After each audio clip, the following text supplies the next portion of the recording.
For Victims and Villains, my name is Josh. I'm Cara.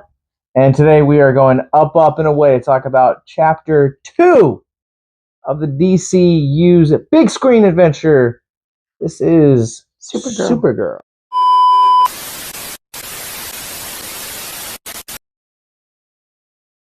Supergirl 2026 chronicles the adventures of Kara, who is off celebrating her birthday and finds herself on the trajectory to become her destiny, being Supergirl.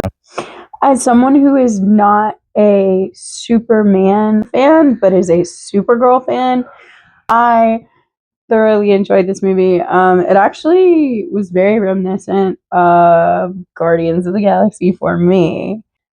Jason Momoa, I was not expecting to like his Lobo. His makeup, his costuming, like all of his gear is really cool. It's definitely a powerful team of actors. I loved Superman last year. I think this movie doesn't quite hit as hard for the second chapter in this new universe that Gunn and Safran are building. However, the lead actresses here are a lot of fun. They're really good. I also think that the way that this universe kind of builds out, some of the world building aspects with Momoa and Corn Sweat were nice additions here. Kind of don't know quite where I land yet with Krem. We'll get into it. Actually, can we start with that? Can you? I need to hear your feelings and thoughts on Krem because I have some thoughts and feelings. So Krem kind of feels like a missed opportunity. The actor playing him does a fine job. He's definitely the weakest part of the story, I felt like. For me, essentially kind of brings out the worst of humanity as we know it now. Like, think of the worst crimes you can think of, and that's kind of everything that Krem does. I just kind of feel like they really kind of missed an opportunity to kind of flesh him out a little bit more. All right, look, I hear what you're saying about Krem. Mm-hmm. I think Krem is a very realistic villain. Mm-hmm. But you also say there's like not a whole lot of character development there. He's a smart dude if you think about where they're located. Yes, but you can also be smart and also be underdeveloped. While we are on the topic of Krem, this movie, he kind of visually feels a little bit adjacent to Snyder's vision for the DCEU. Now, yeah, I agree with you with costuming. One that stood out, and I think also not only the costume but the props and makeup as well. Lobo. Much can I switch to the tech? Sure. I feel like in every single scene, the tech is just so like undervalued for what it is. It's so many things integrated in one, but it's so overshadowed by how like heavy and emotional some of those scenes are. But so for me, the technology in this movie did not really stand out. The emotions in this movie are just so painful. Completely honest, I expected to cry. I really expected to cry, like at least 30% of the movie. Scenes, there were definitely a lot. I think they just missed their mark. I think it's really well spoken. I think for me, I think a lot of those what we would call normally gut punches didn't really land for me. But I will say, with the caveat, is I liked how those moments in the movie would later be explored for these smaller, more somber emotional beats. I did laugh a lot more than I expected. Man, I had more fun laughing and engaged, though I will say this movie did keep me on my toes. I think for me, I feel right about the same. I think for me, I really appreciated the way the comedy landed here. It didn't always land, but when it did, it kind of really enhanced the fun of this. Momoa definitely has a lot of scene-stealing moments in the course of this.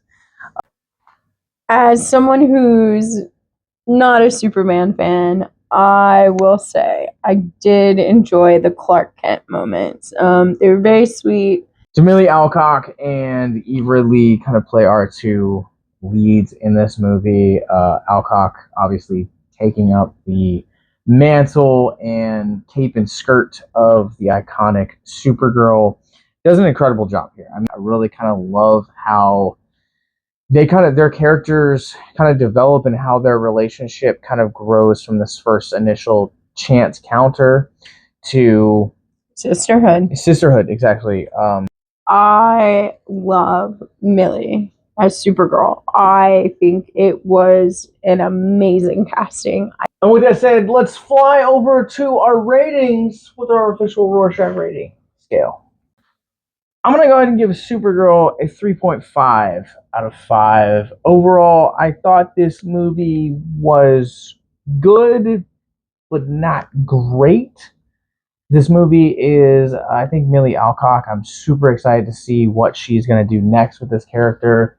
She is supposed to be next year in Man of Tomorrow, which is our Superman sequel. I really loved her dynamic with Ruthie, but also at the same time with Crypto, as well as the brief scenes that we got with Superman. Momoa absolutely stole the show for me. Humor and emotions didn't always land the way that I wanted them to, but fight choreography as well as some of the... But I also think that the villain in here kind of also felt like a mixed bag for me, the same way that the movie as a whole also feels. For me, I thoroughly enjoyed this movie. It's actually a 4.5 for me. As someone who loved Masters, I like Supergirl more. And I know, that's crazy because I love Masters of the Universe, but there was just something about this that just, it hit on so many levels. Not watched a superhero movie that good since Avengers Endgame.